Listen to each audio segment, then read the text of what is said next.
Welcome back, everybody, to another episode of Arches. Now, you may have noticed that up here, I finally managed to have them say something.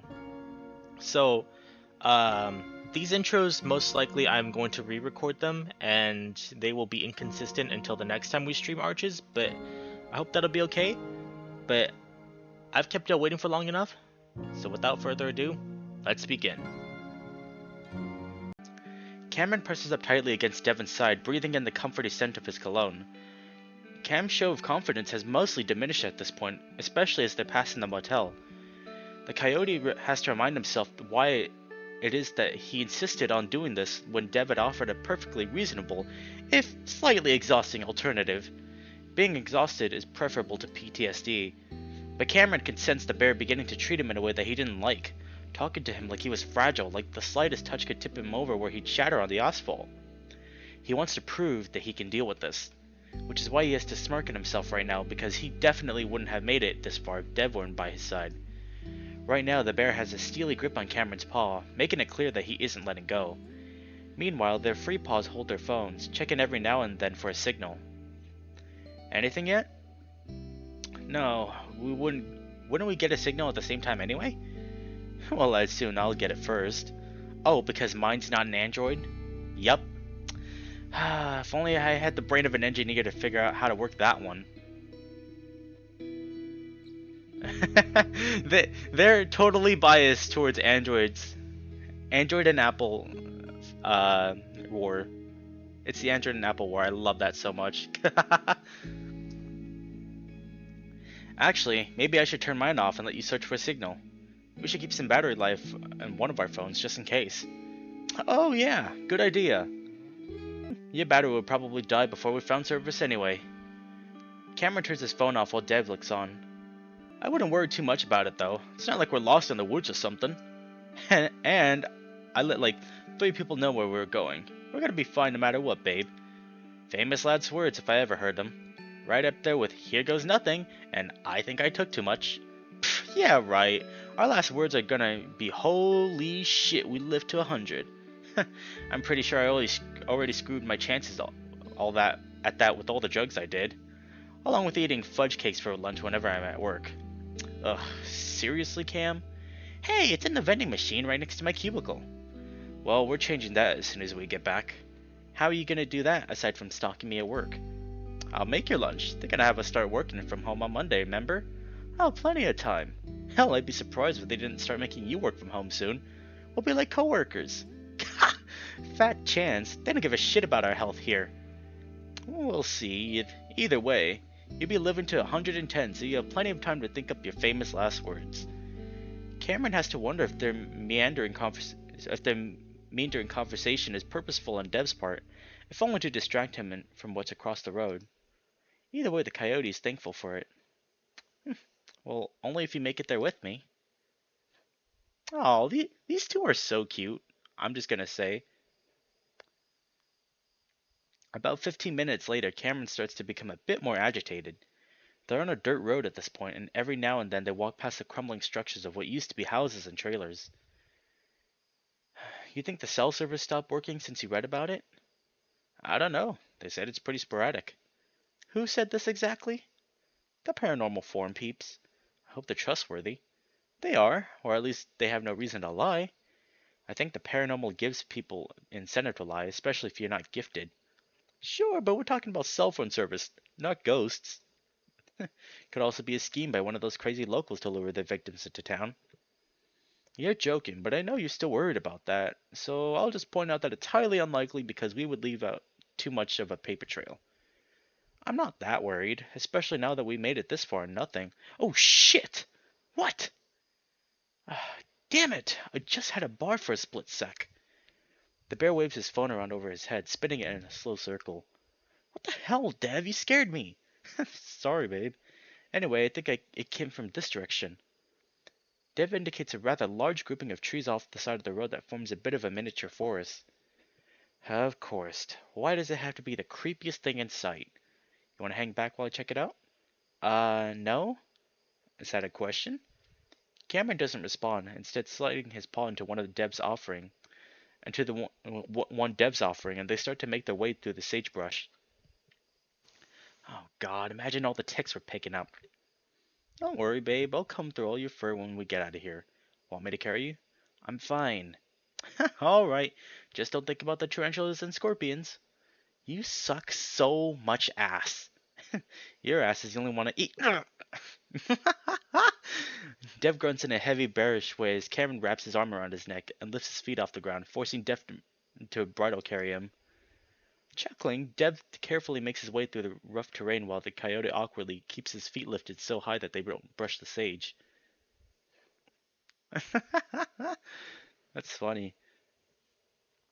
Dev finally lowers a coyote near the edge of the forest and they stand there, looking into the blackness. Cameron can only see the branches outlined against the moonlight, but otherwise it's almost like looking into a void. The feeling of emptiness is emphasized by the suddenly quiet desert around them. So, I've got like one bar. Data isn't working. You know, trees should make it harder to get a signal. Can you make a call? Well, can't open my insurance app, so I don't know what the preferred towing companies are. And I'm just sort of realizing that most probably wouldn't come out here anyway since Flake Road doesn't technically exist anymore. Flake Road? Something like that. I'm sure it's not that, so we're not getting towed out. I didn't even know the name of the road we crashed on. Are you saying we're stuck here? Like, really stuck? Well, my Jeep probably is, not us. The highway's still within walking distance, remember? Ah, I'm such an idiot. I can't believe I got us in this mess. Hey, I don't give a shit about my Jeep. Besides, I got an idea. Deb taps on his phone a few times and puts it up to his ear, but only for a few seconds before he scowls. What? Call dropped, but it rang for a sec. We're so dead. I've killed us. Oh, stop it, honey. I'll try texting. Who are you texting? An old friend of ours. Who? Damn it! I swear the bar keeps disappearing every time I just try to send. I'll try some different angles. Dev is hunched over his phone, tapping away. Cameron just sighs, letting Dev do whatever it is he's doing. Despite the bear's attempts to placate, I don't know how to pronounce that. I'm sorry. The coyote knows that they both know that this is his fault.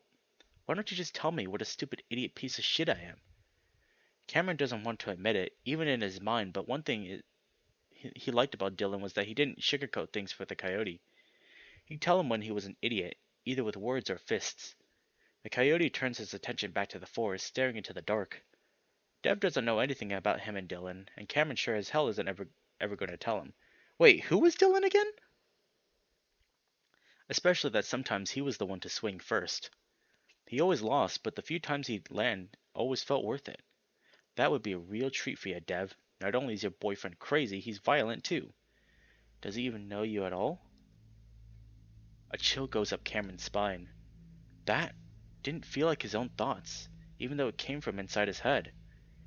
Cameron moves closer to Devon, rubbing his arms. Oh, just send, damn it! Devon? Just a sec, hon. A few already went through. Just gotta confirm some things with them. The void seems to get bigger, and even though he wants to look away, Cameron can't. He knows he's sensing again, even though he isn't meaning to.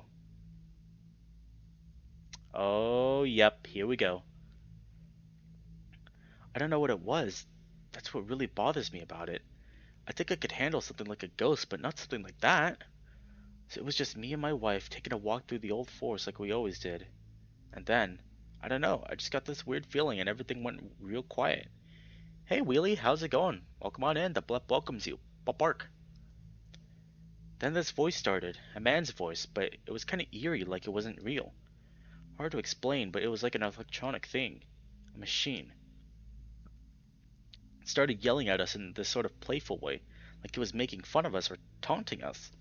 It said things like the devil walks beside you and I'm taking you to hell. Weird crap like that. It was coming from the tops of the trees, and you could kind of hear it go up and down and come closer, like it was swinging through the branches. And yeah, it scared us because it didn't make sense. The voice, wherever it was coming from, was saying none of it made sense, and that's the scary part. So we ran, and then it said some nasty things about my wife, so I picked her up and ran as fast as I could. Later she told me she saw it over my shoulder in the trees. I had a hard time explaining it, which I understand because I can't explain it all, but she said it was a shadow. A shadow person that was moving through the branches. She said light bent in a weird way around its body, like it was encased in a glass globe or something. She hasn't said much else about it. She doesn't like talking about it, and neither do I. I'm only telling you because I feel like there needs to be a record of it somewhere. Just feels wrong to go out of this life without, I don't know, letting people know that the unexplainable stuff happens to a lot of people, and I hope we figure out why. This might not be important, but I had dreams afterwards where I'd be in that forest, and the shadow creature would come prowling out in the open, and then sounds would come from where its mouth would be. I'd hear a young man screaming for help, all distorted like it was recorded on a tape, and then there'd be this high-pitched laughter. Shit! Ah! Do you hear that? That laugh? Yeah, it sounded like a drunk dude kind of far away. You screaming is what made me scream. It's like a cackle, like a cartoon witch or something. It was right next to us. I've heard it before. Well, I wouldn't say it was like a witch. It was kind of like a high pitched. It was kind of high pitched, I guess, but again, it was pretty distant. I think we should go. Well, why? I think it was like a drunk hick or something. I'm almost done messaging Artie. Something bangs like a screen door swinging closed, and not very far away. Who's that squealing? That you, Duke? Got me a 12 gauge right here that'll make you squeal twice as loud as you're snooping around my property again. Wait, they aren't where I think they are, right? They're not next to Brian, are they? Dev's voice drops to a whisper. Holy shit. Then before Cameron can fully absorb what's happening, Dev is pulling him along, running full tilt through the sagebrush, toward the end toward the road and back towards Lake Emma.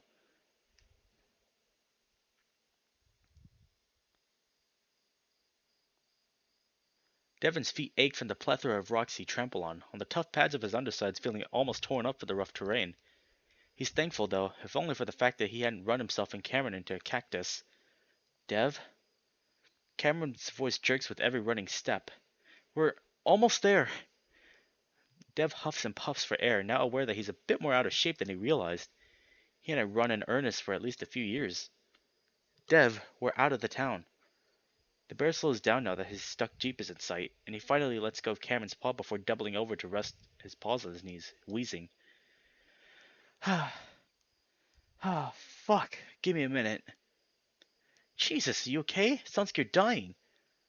Dev! My fucking thigh is cramping like a motherfucker. Holy shit! Dev's large rear hits the ground with a thump as he reaches down to massage the back of his thigh. Oh, thank God. For what? Lay on your back. I will say, though, leg cramps, they suck. I hate leg cramps. I always manage to get leg cramps in the morning, and like they're the most painful 15 minutes of your life if you have never experienced one. Before Devon can even follow the directions, Cameron takes the bear's right leg and slowly lifts it up, making Dev spasm as the cramping muscle is slowly stretched out. Oh, fuck. This is what I get for not running since college. Since college. Cam gently rocks the leg back and forth. You've ran since then. Remember that stupid company triathlon thing we did where you carried me on your back and ran across the soccer field? Despite the light conversation, Dev sees Cam looking over his shoulder toward the town, like he's waiting for a mob of hillbillies to come raging up the road. I've gotten foot cramps sitting the wrong way and those are miserable. Yeah, those suck. Man, I told you, Dev. The people here are psycho. Dev grunts as Cameron stretches his leg back again.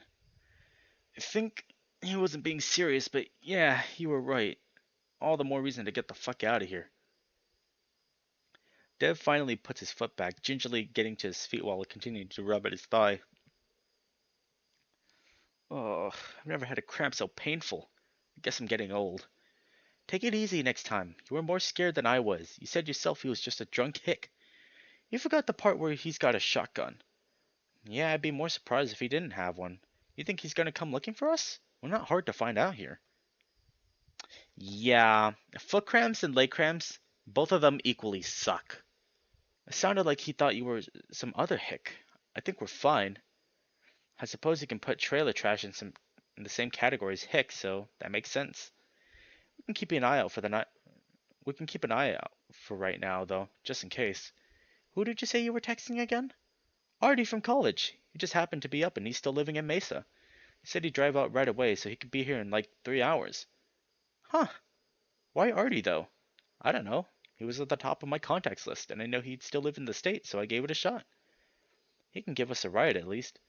He's got one of those massive trucks, so he might be able to pull us out. His last message said he'd be here in 3 hours or less. Well, I guess it's not that bad. As long as we're out of here by morning, I don't want you getting caught out in the heat all day. Pfft, we got a shit ton of water, and if I need to cool down. Devin waves his paw at the lake. Cameron stares at the lake, seeming to think, then he looks back at Dev. Listen, while we were in the forest, I don't know, I didn't see anything, but I think I did see some light touch sensing. I think I did some light touch sensing the right way. Dev's upbeat mood disappears in an instant. What? Why would you do that? Well, it kind of just happened, and I made sure to not interact or anything, and it was just fine, at least for the most part. What I heard was creepy. Okay, well, now I'm going to tell you to be careful again, because I don't want a repeat of what happened in the motel. Well, like I said, I couldn't exactly help it. Anyway, do you know about a shadow person that lives in the forest that spoke with a distorted electronic voice? Uh, Devin is caught off guard. He knows Cameron is trying to take the focus off the fact that he's still messing around with the supernatural in a dangerously supernatural place. But he also knows exactly what Cameron is referring to. The chapter in Haunted Echo titles and entities of static described in exactly that, and at the thick of trying to figure out whom to call, he hadn't realized that was the forest. Dev's surprise must be pretty obvious as Cameron grins. No way, am I right? Cameron's sudden joyous reaction surprises the bear. Well, yeah, you're right. Ha! Can you believe this? Sorry, I don't know why I'm so happy. It's just, there's a fucking reason for me being the way I am. I can't deny it anymore. It's hard to explain, but that kind of changes my entire life. Cam's bottom lip trembles with emotion, and Dev shakes off his feeling of unease, drawing him into a hug. Come here. I know what you mean, baby. Well, I don't personally know, but I wanted you to feel that way for a long time. I'm really happy for you. I feel like I can do something. I don't know. Maybe even help people with this. Cameron's voice is muffled against Dev's chest. Oh, sure, of course. Let's find a better place than here, okay? Dev nuzzles Cameron reassuringly, but the coyote doesn't answer. And even though that bothers the bear, he doesn't press the issue, just wanting Cameron to feel happy for now.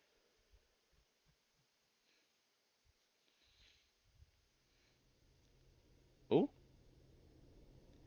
Cameron sits at the trunk of the Jeep, legs hanging out over the edge, dangling towards the ground that's further away than usual due to the lift. Meanwhile, he fiddles with the old acoustic guitar that had been stashed in the Jeep for at least a year, tuning it slowly. He hadn't even remembered it was there until they folded down the seats for a place to try and sleep. He'd last played it at Devin's parents' house because they wanted to hear him perform, and he just left it there in the Jeep afterwards. He had no reason to play it since. There's the train. There's the train. I hear it. The rest of the night or early morning really hadn't been terrible. Dev was easily comfortable, the hard surface not all that different from his side of the mattress, which was rock hard compared to Cameron's much squishier foam. He tossed and turned until Dev finally pulled him in to lay his head on the bear's stomach, the soft warm surface enough to lull Cameron into a dozing state of consciousness while Dev snored loudly. He'd gotten used to the snoring after all these years, and now he found it comforting rather than annoying. It was a good night, considering the circumstances. Dev had been unsure about sleeping in the tilted Jeep at all because it gave him a bad feeling. He also had a bad feeling about Cameron going back to the motel with them, so he left him there alone with the bear gather up the rest of the stuff. 5 hours had passed since Artie texted Devin, so the bear had been getting antsy about that as well. They had a bit of an argument, and Cameron only agreed to stay behind when Dev promised not to go back to the forest and text Artie again. Now Cameron sits here moping, the feeling of a lopsided relationship returning. I suck at guitar. He mumbles to himself quietly out of habit, knowing people didn't like hearing it since he was good enough, which had been his goal. All of his singer-songwriter idols play guitar, and he wanted to be just like them. He'd forced himself to learn how to become good enough, with all the awkward fingerings, the constant tuning, and the pain of holding down steel strings with his finger pads, even after he built up calluses. That's how he described guitar in general, a pain. He preferred piano, and that's what he used to write all of his music. But the devastatingly sad men of the 90s Northwest indie music scene didn't play piano. They played guitar because they were also rugged and tough, molded by the logging towns they originated from. Turns out that one's image is just as important as in indie as it is in pop, despite the former trying to convince itself it isn't. So Cameron had tried to conform to that, and in the end, it hadn't mattered. The hours and hours dedicated to learning the instrument through high school and college now felt wasted. Still, the feeling of the instrument is familiar in his paws, even if his fingers are already getting sore. That's the hard reality too of music, is that even if you were to spend hours upon hours practicing a set instrument, sometimes you go nowhere with music. That's what it feels like for a lot of musicians out there, and it's kind of sad. Especially all the music that I've heard in like 2012 to 2014, there were so many small indie artists that were really really promising, but eventually they just stopped because it felt like it was all wasted and they just stopped producing. That's kind of the reality here. He tries to think of one of his less embarrassing songs, one of the ones he wasn't just wearing the influence of a cloudy, dreary northwestern cities on his sleeve, even though that's where he's from. He tried and failed to duplicate the poetic and opaque lyricism. Instead, he found himself slipping back again to the style of his own generation. While his idols in the 90s wove lyrics that forced the listener to delve into something complex, to find the meaning in the metaphors and symbolism, singer-songwriters born in the 90s like himself presented their lyrics in a more literal, honest way that often described specific situations with seemingly nothing hidden. To Cameron, it's two sides of the same coin. Instead of discovering meaning and complexity, it's about discovering complexity and simplicity. That is a very profound quote there. I actually like that a lot. He sighs, deciding it's tuned well enough. He glances up, making sure Dev isn't heading back before playing. He's badly out of practice, but he starts to slowly warm up. Cameron sings quietly, almost under his breath. Ooh, I like this. This particular song got the attention of an independent label on the West Coast after one of their scouts heard it on the college radio station. They signed him in his junior year of college. Looking back, it was the high point of his life. Dev had celebrated in earnest, happily telling him that he'd make more money than he himself ever would. But what Cameron didn't realize was that even after being signed, he could still be dropped without releasing any of his music, and after what was probably the lowest point in his life, they did just that. Dropped over text message was his agent saying the demos he'd made in the studio weren't up to their quality standard. That hurt a lot, because he knew it was true. He'd been nervous the entire time, and his output wasn't even close to what he was capable of. Though he tried to comfort himself with the idea that most musicians go it alone these days, his own postings on the internet barely got more than a few dozen listens. Then he'd finally realized he was in it for the wrong reason. His peers just liked playing music, throwing stuff out into the ether whether anyone heard it or not. Cameron needed an audience to stay motivated, to be famous, so in a way, I fucking deserved it. At least Devin never brought it up. Cameron stops playing, having seen brownish fur out of the corner of his eye. He thinks it's Dev and immediately feels his face flush, freezing and just sitting there. This is why he didn't play or sing in a serious way these days. Now it just feels like showing off a skill that he was never really skilled at in the first place. But after a while he doesn't hear anything. No voice, no footsteps. And biting through his embarrassment, Cam looks up the road where he's been certain that his boyfriend had been watching him. Dev? The silence is heavy and thick. Weird feeling and everything went real quiet. Cameron stares up the empty road, the feeling of unease growing until he finally shoves his guitar to the side and pulls out his phone, tapping on a mindless gaming app to distract himself. Nope. Not doing this again. Not right now. And even though the road remains empty, even though the sun shines brightly above, illuminating everything around him, the feeling of what's becoming a very familiar dread continues to grow.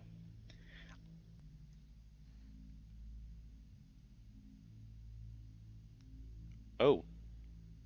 Then the light shining down on everything changes, shifting to a more golden glow. What the hell is going on? Cameron had a few bad trips in the past, shrooms being the worst, and that's what gave him his first panic attack. In a strange way, this feels very similar. Please, not now. I have control, and I'm saying not now. No control. Okay, so this is where the different fonts start fucking with you. Shit! That voice, well, that feeling, it instantly made all the fur on his back of his neck stand up. Cameron starts walking up the road toward Echo just under a mile away. Dev, come back now, please.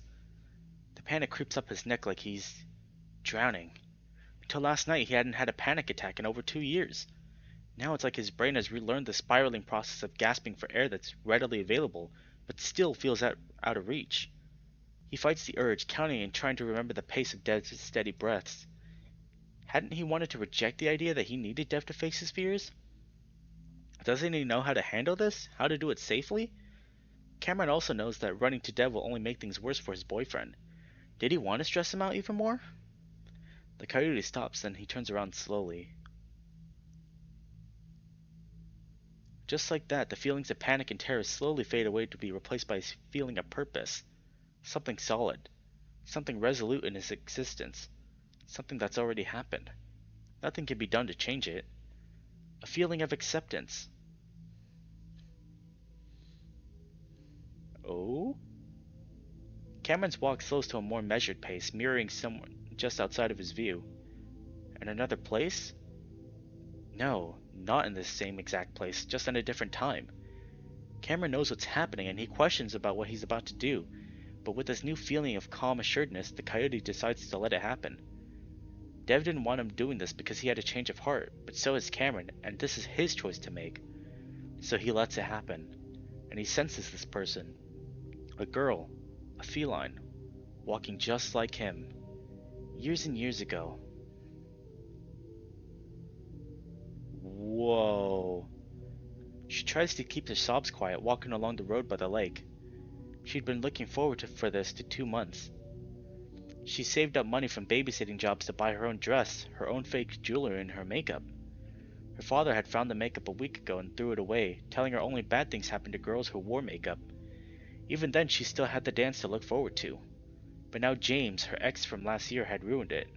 He'd shown up drunk, proposed to her, then cussed her out on her new boyfriend, whom she'd only been seeing for a month now until he left. At least now she's glad that she doesn't have the makeup on now with how wet her eyes are. This had been the last dance of the year at Echo High, and she's worried that she's going to graduate with no boyfriend at all, no money to go anywhere. Lost in her thoughts, she notices fast pounding footsteps only seconds before it happens. Before it happens. She sees James as it happens. She realizes what's happening in that same moment. Knowing him, this is actually something she expected, and in that moment she decides that maybe this is for the best. Cameron? Okay, that's pretty trippy. That was a trippy transition. Holy shit. Whoo! Lost in the vision, Cameron feels himself recoil from something touching him. Cameron loses his balance, windmilling his arms comically, and he has a split second to recognize Dev.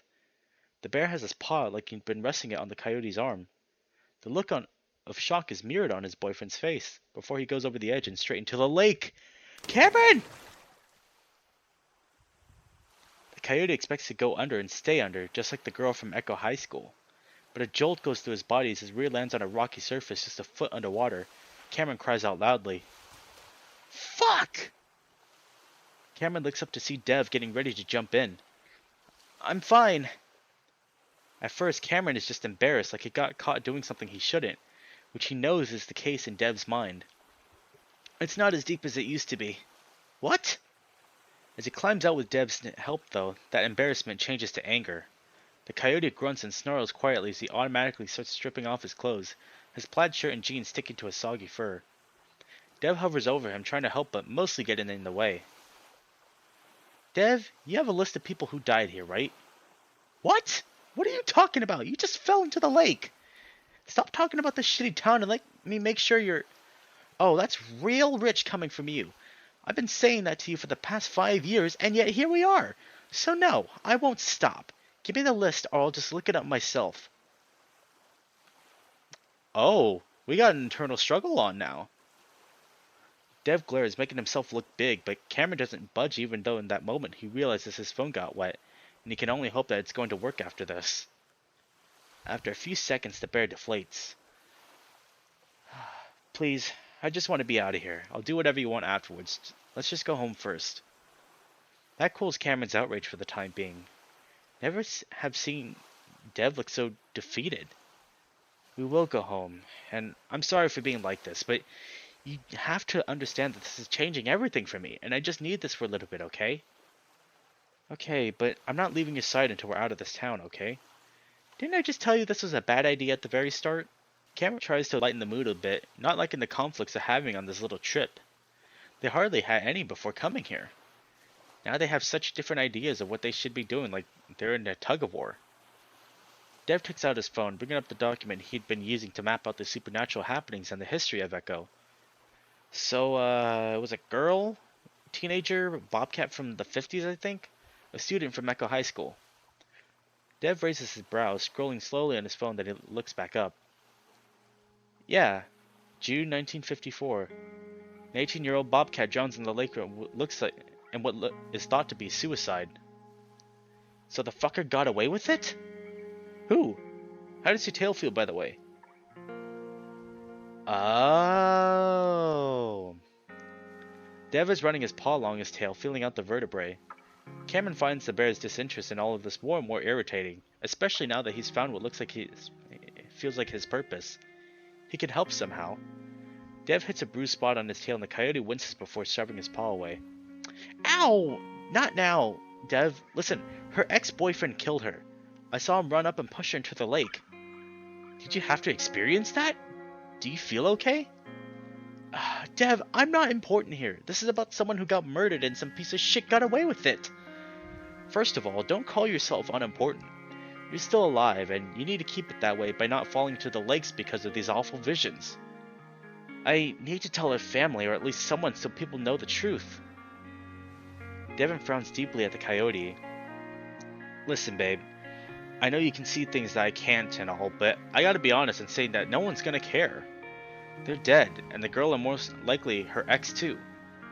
That's short-sighted as hell, Dev. He could definitely still be alive, have living a full life after murdering someone. And she might have siblings who are still alive, or, I don't know, think someone probably gives enough of a shit to want to know. And then, what? You go up to them and tell them you're a psychic and that you had a vision of their loved one being murdered? Besides, I wouldn't be surprised if everyone knew what happened. A lot of times they do. There just isn't always enough evidence. Cameron feels his face get hot, glaring at the asphalt. You wanted me to do this and you wanted answers. Why are you holding me back now? Because I'm terrified right now.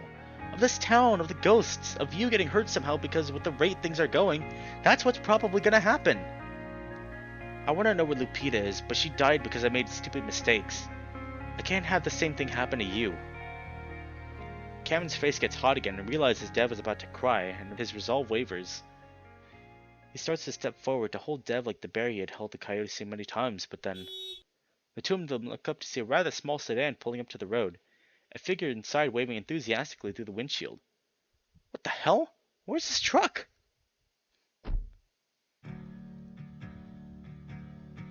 Oh, hello! Hello. Devin, Cameron, sorry I'm late. I had trouble finding this road, then I had trouble driving on it. Did I catch you two in the middle of some? Where the hell is your truck? Huh? Look at my Jeep! I told you I was stuck, man. Well, this is not the reunion I was expecting. I thought you would just wanted a ride. Besides, even if it pulled you out, your Jeep's fucked. I can tell from here. Be nice, Dev. He's doing us a favor.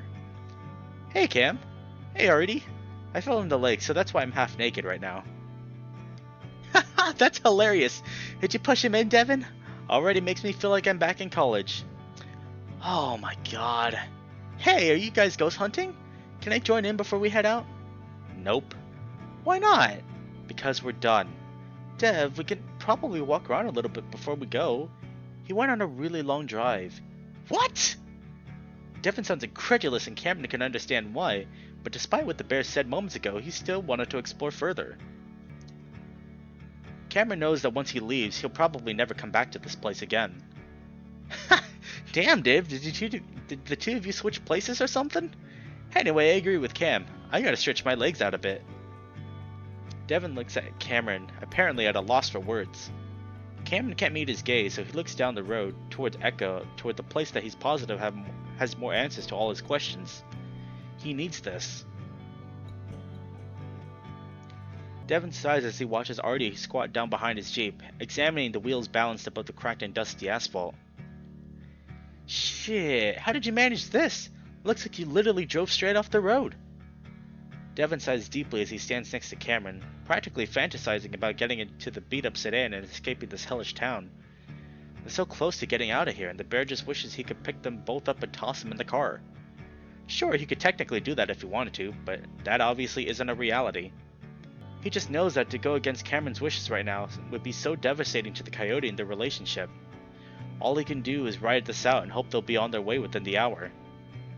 Devin notices the silence after Artie's question, and the cat is looking up expectantly. Not wanting Cameron to be put on the spot, the bear clears his throat. We thought we saw something on the road and swerved. It was probably just a rock or something. Artie looks back at the road where there definitely isn't a rock.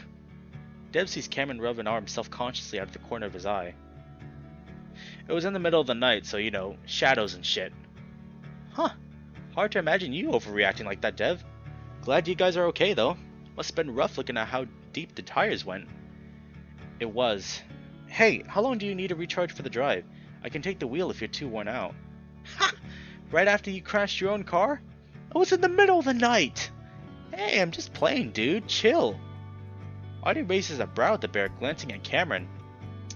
You guys alright? Kinda feels like I walked in a fight or something. Yeah, this is the first time we're seeing them, argue back to back. He's definitely blaming Cam for this. Dev massages just above his eyes with his thumb and a middle finger. No, I'm just really tired, man. We were up most of the night. Artie looks up to Cameron, waiting for a response from the coyote. Dev tries to not bristle at the implication that Cameron might have a different response. Yeah, we're just tired. I think walking around a little bit would do us all some good. Oh, yeah! Last night I went ghost hunting with Dev. It was real spooky, even though we didn't see anything. One of my top 10 highs. In fact... Highs? Artie jogs back to his car. I got some oil cartridges from the dispenser in the way here. You guys want a hit? Dev's stomach turns as he watches Artie grab a vape pen from the passenger seat. Nah, we're good, man. I don't know if it's a good idea for you to do that and drive anyway. Are you high right now, actually? Hahaha! No, and I'll have to come down by the time we're done looking around. Devin can't manage to say anything more before Artie takes a deep, long pull from the pen, a red light on the tip pulsing to life in the time with his intake of his breath. How do you know if I'm good? Cameron's voice is so low Dev almost doesn't hear it. What was that, honey? You just said we're good without even asking me. Devin doesn't know what to say anyway because Cam just doesn't do drugs. The coyote wouldn't even joke that he's straight edge. I just thought... Dev struggles for words as Artie looks at Cameron. Then Devin, then back again as he continues to hold the vapor he inhaled. Anyway, I wouldn't mind taking a hit if that's okay with you, Artie. Oh? Is he slightly losing Cameron? Artie exhales loudly and holds out the pen to Cameron. Yeah, of course, dude. Dev stares incredulously, the disbelief building until he can't hold it back. Cameron, what are you doing? Artie looks at Dev with wide eyes, but Cameron only spares him a glance before plucking the pen from Artie's paw and taking a deep pull from it.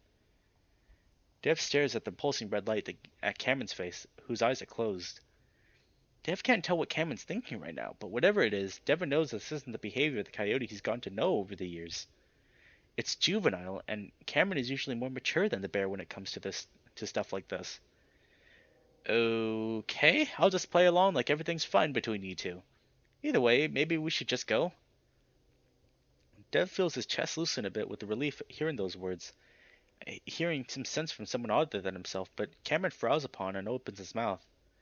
Instead of words, he begins to cough explosively into his elbow, seemingly unable to catch his breath. Hey, you alright? Dev walks over to Cameron, rubbing his back. Yeah, that's normal, especially with a big hit like that. You handle your weed pretty good? He doesn't smoke weed, dude. That's why I assumed I smoked plenty back in high school. Never hit one of these, though. Cameron seems to be catching his breath finally. Whew, that's harsh as fuck. Like worse than a blunt. You get used to it. Besides, you only need to hit it a few times to get high. Should I take another then? No, you shouldn't. Cameron narrows his eyes at Dev. Why are you acting like this, Dev? It's just marijuana. I never complain when you drink. Because this isn't like you at all, Cameron. Dev had been holding the conversation back from becoming personal. If only because Artie is here, but at this point he can't stop himself. He's starting to wonder if at all this goes deeper than he'd like to think. In the awkward silence that follows, Artie quietly takes the pen from Cameron. Well, I think one hit is good for now, especially if this is your first time smoking in a while. Let's see how you feel in 20 minutes. He pauses and tilts the pen in his paw towards Devon. Are you sure you're good? I know we only got high together a few times, but I don't want you to feel left out. No, it's not my thing. Devon looks at Cameron. You told me back in college this wasn't your thing either. That's the only reason why I said we're good. Sorry, man. No problem. It's just been a while, so why not have a go, right? Sighs loudly and folds his arms, shaking his head in resignation. I guess so. Artie quietly takes another hit off the pen before tossing it back in the car. If it makes you feel better. Artie puffs out his cheeks as he lets out his breath. Shit's a lot safer than alcohol, or most any drug, really. Oh, spare me, dude. I'm not in the mood for stoner talk right now. It's true. I think it's physically impossible to overdose on it. That's not the point, Cam. It's more mentally fucky, you know? Artie shrugs. Depends on the person. I think Cameron's old enough to know what's good for him. Chat, listen here. I'm just gonna make a quick PSA. Don't do drugs. Like, just don't do it. It's not good for you. Trust me. This blep knows. Artie keeps his tone light, but Devin feels himself actually bristle at that. It's like he's being made out to be a controlling boyfriend, so the bear just looks away in frustration. It doesn't matter what the cat thinks. While Artie was a good friend in college, he didn't know all that much about Devin and Cameron's relationship, or Cameron's past. The bear knows his coyote, and this isn't like Cameron at all. He just hopes that whatever it is that's going on with his boyfriend will stop when they leave town. Huh.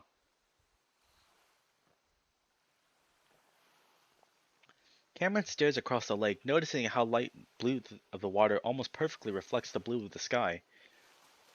Is that why lakes are blue? Because they're just a reflection of what's above? And that's why it becomes dark and murky when the weather's cloudy? Oh shit, that's crazy. This seemingly profound realization is what makes Cameron suddenly realize that he's very, very high.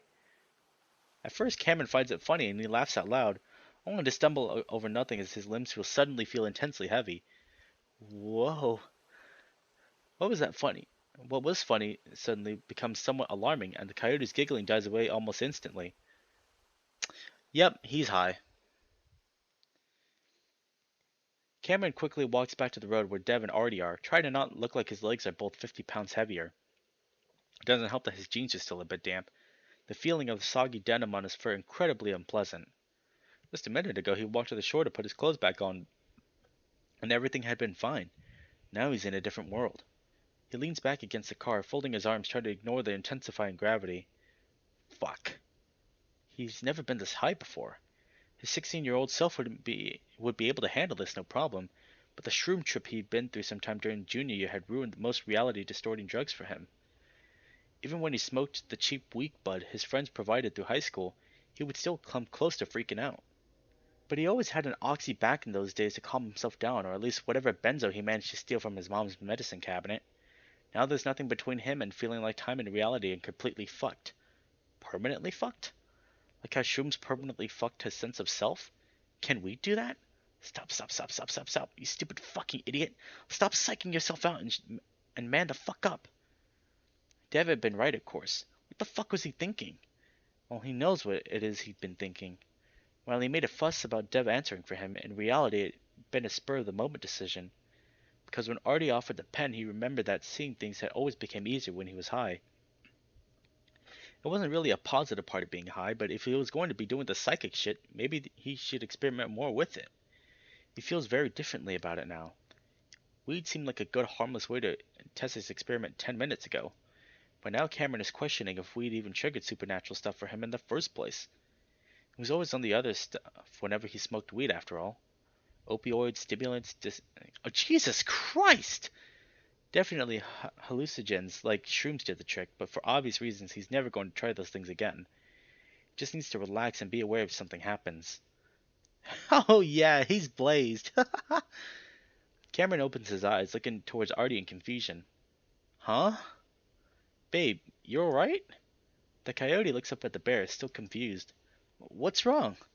I just asked if you're feeling okay. You were totally spaced out. Artie, just stop freaking him out. Everything's fine. Alright, Cameron? I am fine. It's you acting like there's something wrong that's freaking me out right now. We're kind of being buzzkills, Devin. You got water? Let's get him a drink. Devin takes Cameron's paw. Sorry, let's get water, okay, honey? Seeing Dev transition from frustrated to concerned immediately makes Cameron feel better. While he acted rebellious to somewhat disguise his intentions, he doesn't actually want the bear to be mad at him. He'll explain to Devin later why he did this if it actually ends up working. Just telling him right now, with Artie right there, would be way too complicated for his brain right now.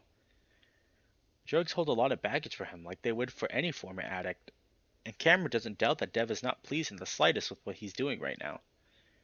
For now, he squeezes Devin's paw in his own and smiles as the bear squeezes back. He giggles. Holy shit, I've never been this high before, and that was a single mouth hit. Oil cartridges are insane. Yeah, I swear that gets more potent every year. I'm not surprised it knocked you on your ass. Cameron vacantly watches Dev climb into the rear of his Jeep, grabbing their plastic bottles and one of the green gallon jugs of water. How long is the come up? Am I gonna get more high? Only if you take another hit. You want to? Dev looks up from unpacking their food and water, biting his lip, but Cameron shakes his head. Nah, I'm good, just wondering. So just relax, you'll start coming down within an hour. That sounds good. One time I did shrooms and I was stuck in it for 8 hours. It felt like forever, like literally forever. Ugh, no thanks, that shit freaks me out. I'm not into stuff that changes you for good, you know?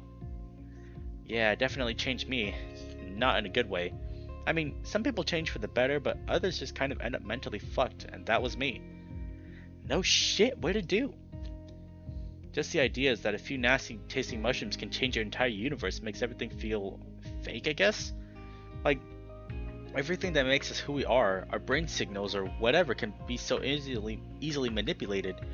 You realize nothing's real, and for my friends, that was something that actually motivated them to be better people. For me, I just cared less and less. The weed is making him open up about things he normally wouldn't, and the coyote isn't sure if that was a good thing. Sure, it opened up my mind, but no one ever tells you that you can't close it when you're done. You can't ever close it. I should have listened when they told me I needed to be in a good place for it to have a good impact on me. I wasn't in a good place at all. The stress of the past day, on top of remembering that traumatic event, makes Cameron's eyes well up. Probably also because of the weed. Hey dude, you okay? Oh, he's crying!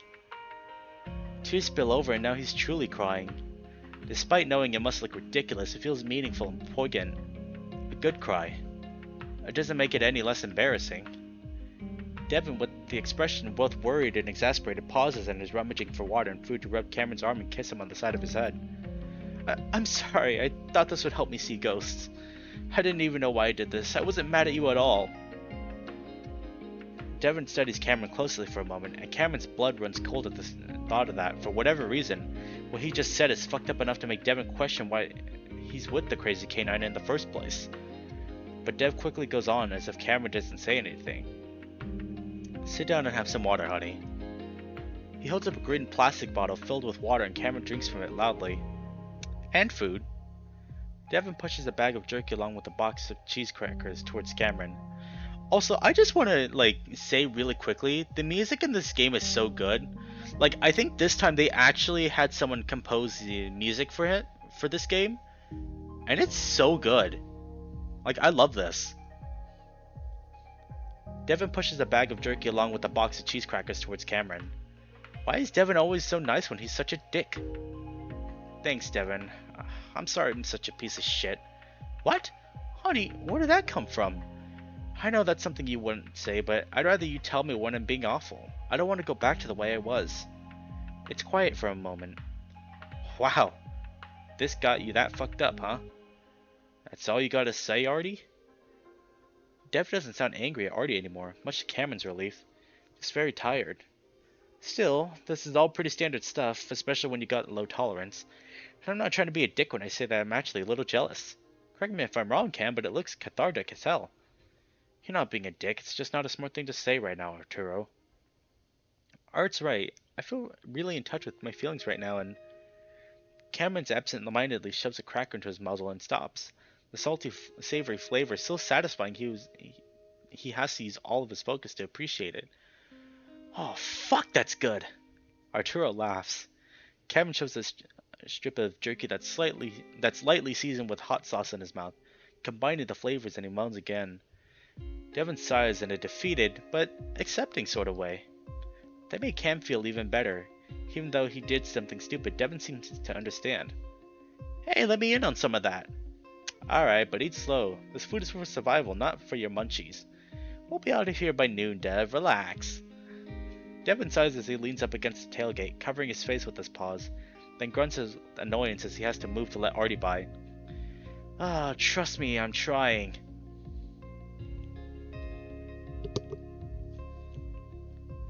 Oh my god, Devin's in the back now! Also, yeah, holy shit, you can actually see how stoned they are. Seeming to disregard Devin's advice to take it slow, Artie starts cramming jerky into his muzzle, moaning it like Cameron. Oh, look at that, we actually get to see like the Jeep in the ditch for the first time as well. Oh, snacks is so much better when you're high versus like an actual meal, you know? Cameron doesn't know, but nods enthusiastically. I can't believe this. Devin's tone is one of actual disbelief. Arturo glances lazily at Cameron. Is Devin being a fucking Nazi about everything new, or have you been putting up with this for a while? It's weird after knowing how he acted in college. Cameron leans and gets the tailgate, smiling at Devin. I've been doing some dangerous shit during our investigation, and Devin's just trying to keep us safe. He's wonderful, and I love him.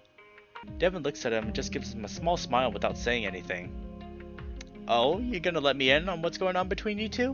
Because I think we can all admit that it's been super awkward so far. Hasn't it though? This must be fucking weird for you. They both laugh, and the obnoxious snorts that Cameron makes only makes him snort louder. It's just not really something you need to know about. I know it sounds rude, but I'm psychic. Dev's eyes widen, and Cameron doesn't help to fill the silence that follows. Huh? Like, you could see the future, or... I could see ghosts, and maybe the future. I don't really know how it works. I'm trying to figure it out. Cameron hadn't really given it much thought, but seeing the future seemed to be a part of it. Dude, that's fucking awesome! Devin shifts around, and Cameron can tell he's not exactly happy about him talking to Artie like this. He has to wonder why. Shit, I think my aunt was super psychic. Super psychic? As opposed to what? Sorta psychic? Nah, she had like tarot cards and shit, and told half my siblings that they were up to some shady shit like the cartel was gonna disappear them. Well, did they get disappeared? I mean, one died after the routine surgery, but the cartel wasn't involved as far as I know. Ah, that's so sad. I don't know why I laughed. It's cool, I get it. It's not really psychic, or at least not like himself. It feels wrong to him, but Cameron feels almost dismissive of anyone that doesn't see things like he does. He's different in a good way, and for once he feels like he can admit that. He had seen his friend's death a few months before it happened. He had seen dreams that were so accurate to the future, like it seemed almost like deja vu.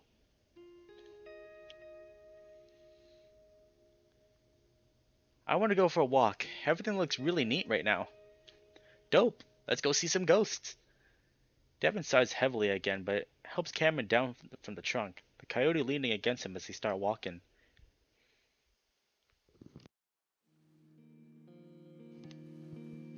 At this point, Devin had resigned himself to the fact that Cameron is going to do what he wants. and all Devon can do is respect its decision. While Artie reminding him more that once that Cameron is an adult that had been annoying, it's also true that Devon has no right to take that decision away from Cameron. Still, there's a part of him that's hurt that Cameron would disregard his own feelings in the matter. Yeah, I think that these two are probably going to split up because they've been getting into like some really bad arguments so far, and like they seem to like Devon seems to be getting a bit jealous now, especially after opening up to him by the lake. But Devon also disregards Cameron's feelings when bringing him up here, at least to an extent that the bear had thought was reasonable. Now it seems he's reaping what he sowed. Still, Devon remembers and brings up something that should keep them from venturing too far into the town. We should only go as far as the motel. Cam and I had a brush with some gun-toting redneck near the other side of town last night. Whoa, really? Cameron giggles. One yelled at us from really far away and Dev ran so hard he got a gnarly cramp in his thigh. Again, he had a shotgun. Doesn't that bother you guys? Artie? Artie shrugs. I've had guys flash the guns at me on the road because I flipped them off. Every one of them was too chicken shit to shoot, and this was even before I flew the old Azul y Blanco in my car. Well, luckily for you, people here don't even know what that is. Now, if I were to mount a Sonoran flag in my Jeep while also flipping the bird... Anyway, I say we stick around this area, no further than the motel. You should be more careful though, Artie. I swear I hear a road rage story every few months where someone gets shot. Honestly, Cam, if that's my fork in the road, I say let it happen. You gotta live, and if that involves getting shot on the freeway because you made fun of someone's driving, then so be it. Is it really a fork in the road if the other option is death? That is an insane mindset. If I die from road rage. That's insane. Yeah, one of the roads just leads to a dead end or something? I don't know, I'm high as hell right now. I think the metaphor is more appropriate for the longer term consequences though. Devon just smirks at the meaningless banter about the fork in the road metaphors that must seem so profound to them right now. You know, my mom always talks about her fork in the road being in the 5th grade, and that it led to her having a shitty life. It seems kind of young to have a decision like that come up. I think she just likes to be able to point at a moment everything went wrong, but anyway, they've been hyping up the space shuttle launch for months and she decided she was going to be an astronaut. She went to the public library for the first time in her life to check out books about astrophysics and stuff. Dev suddenly has a good idea of where this is going. Then while the whole class was watching the liftoff live on TV, it exploded, and even though her teacher turned it off and went about the day like nothing happened, they all knew those astronauts were dead. It made her question all her plans, and she drifted through her life after that, not knowing what she wanted to be anymore. Damn, that's fucked up, man. Do you know why that happened, by the way? Cameron gives Dev a confused look, and so does Artie, like they've forgotten he's even there. Why my mom didn't know what to do? It's because she watched a clip of smiling, waving astronauts getting into the space shuttle that exploded live on TV, Devon. Devon sighs, realizing he needs to make things more clear for this high version of Cameron. No, I mean why that space shuttle exploded. Because rockets and fuel can cause explosions, right? No, well, yeah, but mainly... Dev focuses his train of thought. It's because they didn't listen to their engineers. You know, the people that stand between you and a pancake shopping mall, or a freeway bridge collapsing during rush hour, or an exploding space shuttle. Dev raises his brows meaningfully at Cameron, though weirdly enough he realizes he's mainly talking to himself. Always listen to your engineer. His half-assed attempt at making the conversation about listening to his advice quickly backfires, though. Well, if those engineers were like the ones at Puebla, I'm willing to bet more people would have listened to them if they didn't act like such know-it-all pricks. Someone's still sore from having to drop out of their major. Hey, fuck you too. Hey, come on guys, we're feeling pretty good right now. You know, Artie, I've dated an engineer for 5 years now. They gotta talk down to you to do their job. Cameron walks against Devon and playfully nudges him with the shoulder. Even though Cameron is playing along with what Devon started, hearing his boyfriend say that actually stings a little. Babe, I don't talk down to you. I don't mean to anyway. Arturo makes a face and Dev does his best to pretend like he doesn't see it. Hey, I'm just kidding. I agree with you. If people let disasters happen because they're too proud to listen to experts, then fuck them. Maybe if they had, my mom would be on the space station right now. Maybe. Mistakes happen though. They remind us to keep our guard up, because it always slips eventually, you know? Dev smiles, pleasantly surprised that Cameron seems to be heeding to his advice to be careful. Oh, we're back here. For the first time in a day, he finds himself starting to relax a little. The end of this bizarre nightmare is in sight. They're already starting to circle back around to the car. You know, it's kind of amazing to think about how you two are still together. That brings Dev out of his reverie rather quickly. Why's that? Well, all of our other friends didn't last more than a few years out of college. And if you think about it, you and Cam are probably the biggest opposites out of all those relationships. I think the most important thing in a relationship is getting along. If you can do that for 99% of the time, you're probably set. That and having different hobbies and spending time apart adds to a healthy relationship. Man, sometimes you sound like a self-help relationship book or something. Maybe that's why. I think it's just that we're both reasonable people. That's usually all you need. Well, I'm really happy it all worked out, especially after your first relationship. Honestly, looking back, I was basically setting Cam up to be your rebound. I wasn't really meaning to, of course. You know, I forgot how you somehow managed to always say the wrong thing at the wrong time, Artie. Well, it's been a long time, so I'm interested. I just wonder who you were with before me. All you said is that they were like a month-long fling. Artie seems to take this as a go-ahead to reveal irrelevant and embarrassing information about Dev's precious love life. He was a fox named Jesus, right, Devin? I never brought him up because the relationship lasted literally 2 months. A fox, huh? Cameron says it in a contemplative way, in a way that makes Dev uneasy, even though the coyote is probably just curious. Well, yeah, it was short, but when he dumped Dev, he went the full chick flick route and laid in bed for a week eating ice cream. I was so worried about him that I set the two of you up. Devin's muzzle burns under the fur, even hotter than the heat of the desert. Why did I ever tell you anything in confidence? Well, it's more like I saw it, like the entire dorm did. Is that true, Devin? To Devin's dismay, Cameron sounds genuinely interested now, combined with a genuine degree of concern. You seemed so put together when I first met you. Dev avoids answering. It wasn't you that set us up. You mentioned me to your girlfriend's friend who happened to be Cameron's friend. She set us up. Yeah, you can word it how you like, but if I didn't remember them mentioning the super hot tar coyote, too bad he's gay, dude. Who knows where you'd be now? Yeah, that's me. And less than a week later, I knew it worked because I walked in on the two of you fucking. Oh god, why are you bringing that up? Yeah, why? Because it was funny. Besides, I walked in on like a dozen people going at it at some point. Hell, back then when the university library was open 24/7, you had a 50-50 chance of walking in on a pair of rats getting on it at 2 a.m. Jesus Christ! My guy does not know how to keep a secret. He's so adorable, but he just does not know how to keep a secret at all. Arturo prattles on to Cameron while Devin sulks in behind a bit. The bear finds himself wishing he had been the one to tell Cameron all about all of that. The way Artie described it made him sound unstable in a way.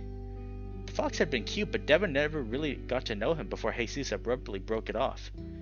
When he first met Cameron, on the other hand, he was cute and hot, especially with his guitar and voice, but that was just the surface stuff. Cameron was also the nice and considerate and thoughtful and complex in ways that the bear is still trying to fully understand. Devin had girlfriends in high school, so people wouldn't get suspicious, but the fox had been what he considered his first real relationship, and he'd simply overreacted to his first real breakup. Looking back on his 19-year-old self, it's hard to understand why it had felt like the end of the world. If Cameron were to disappear from his life now, it would be the end of the world that he knows at least. Maybe for some terrible reason it did come to an end. He would look back 10 years from now and think of the same about his 25-year-old self, but he doubts that. 5 years is a long time, and he plans to spend the rest of his life with Cameron. Unlike that fling in college, losing Cameron would be a traumatic, life-changing disaster. Just thinking about it now makes his throat tighten. The abyss he'd felt below his feet since he was 12, that emotional scar left over from the last traumatic event in his life, seems to yawn a bit wider. The bear thinks back to the point where he'd been trying to make out about engineers to help avoid catastrophic failures, and why it had felt like he'd been talking to himself. There's a moment in which recovery is impossible, where a chain reaction of small disasters just set off and then a mushroom into a tragedy. Maybe he'd been reminding himself about what could happen, or maybe he's realizing something already has happened. Why does it feel like he's already past that point? The point where he made a decision at a literal fork that set in motion a cascade of failures. There's no reason for him to feel that way considering they're minutes away from leaving, but it feels hopeless now. He ignored all the signs and he turned right. Ignored all the signs. Just like all those officials who ignored signs for their department stores, bridges, dams, and spaceships. At least until everything fell apart.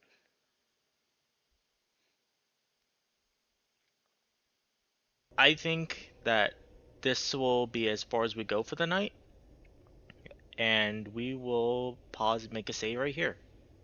That's going to be the end for tonight. Thank you all so much. I'll see you in the next episode of Urches. Bye bye.